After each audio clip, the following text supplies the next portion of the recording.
The world we're increasingly living in is sort of inhabited with complex systems and complex phenomena. In fact, the most glaring example that we're living through right now is the pandemic. Now, in this world where we have lots of complex systems, it really highlights the importance of both of models and of the process of modeling, because that's one way of sort of trying to understand the underlying system, trying to understand what causes what, some element of what are the interrelationships between the different components. And one has a sort of reasonably good understanding of how the system really works, that then starts to give us some element of predictive ability. But one has to be slightly careful. I mean, when you're constructing models for complex systems, when you construct a model, that model is probably going to be predicated on a set of assumptions, and we'll be looking at the system through a particular lens. And while the results, the insights that we get from a particular model will certainly be very useful, we have to always remember that it's only a model. And what we really need is a multiplicity of models in order to gain a wider understanding of this sort of underlying complex system. So what we're going to do is talk about A, the process of modeling, and B, what could be some purposes of a model. As one goes through the sort of journey of modeling, then there are a few things that are quite exciting, are quite intriguing, and is very much part of the sort of process. One of them is the sort of unexpected connections that one often finds between different areas of mathematics. In fact, different areas of mathematics often have to come together in order to sort of address a real world problem. The other thing that turns out to be rather exciting is the sort of unexpected connections that one finds between different ideas and notions, perhaps even sort of fairly abstract ideas in mathematics, and their relationship to some quantities of interest in the real world. But one of the sort of common factors in the entire journey of modeling is that one is always trying to make the proofs, the solutions, the arguments as simple as possible. And that's one of the sort of driving forces behind modeling, is to always try and reduce it down, reduce the solutions, reduce the proofs, reduce the arguments to something that is really as simple as possible. When we are starting the process of modeling, of course, what one is going to do is start with the real world. But one of the things that one has to bear in mind is that it's often very difficult to model the real world directly. What makes it easier is to actually deal with abstractions of the real world. And abstractions are essentially just some simplifications of the real world which are aiming to capture some elements of the real world, but not all the elements of the real world. Now, when we have these abstractions in place, one wants to construct models, and one will be constructing models with respect to the abstractions. So bear in mind that the models are with respect to the abstractions, and the abstractions are in some sense representing the real world.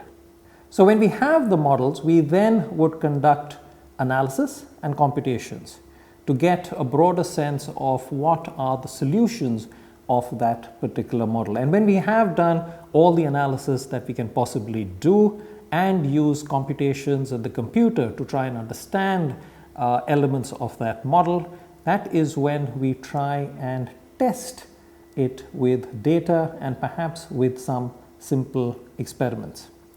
Once we've done that, we then move into, let's say, a design phase where we say, what do the solutions really mean for the real world? How would we design some elements of the real world with respect to what we've learned so far? Now, it is not always the case, but certainly today it is very much the case that these design elements will be encapsulated within algorithms. Now, one of the things that one really wants to emphasize is that this is not a one-way process. One constantly has to go up and down between all of these various elements, and that really constitutes the process of modeling.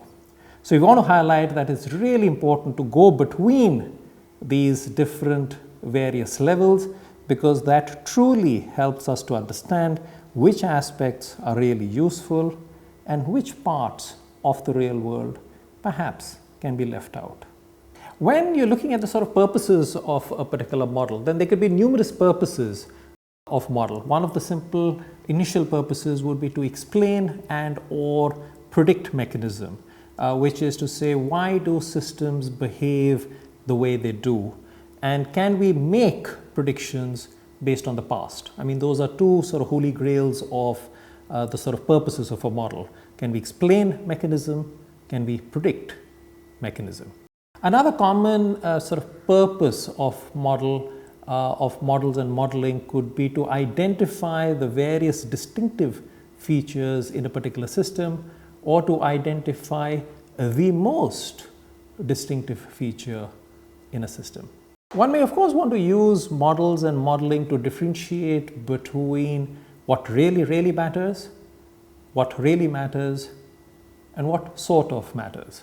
So another way of saying is imagine that you want to get a sense of the first order effects, you want to try and able to identify what may be the second order effects, and finally you might want to get a sense of what really constitute the third order effects. And finally, when you're looking at complex systems, I mean, sometimes it's even difficult to know what's a good starting point. How should you start looking at this particular system?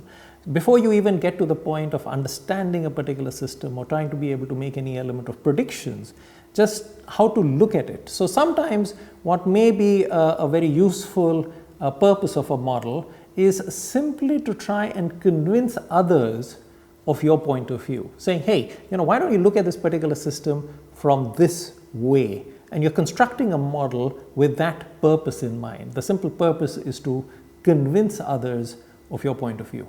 To get a sense of this visually, you can certainly have models which serve to identify a distinctive feature. Or one can have simplified models of the entire system. They're aiming to capture the key elements of the entire system, but they are simplified representations of the entire system.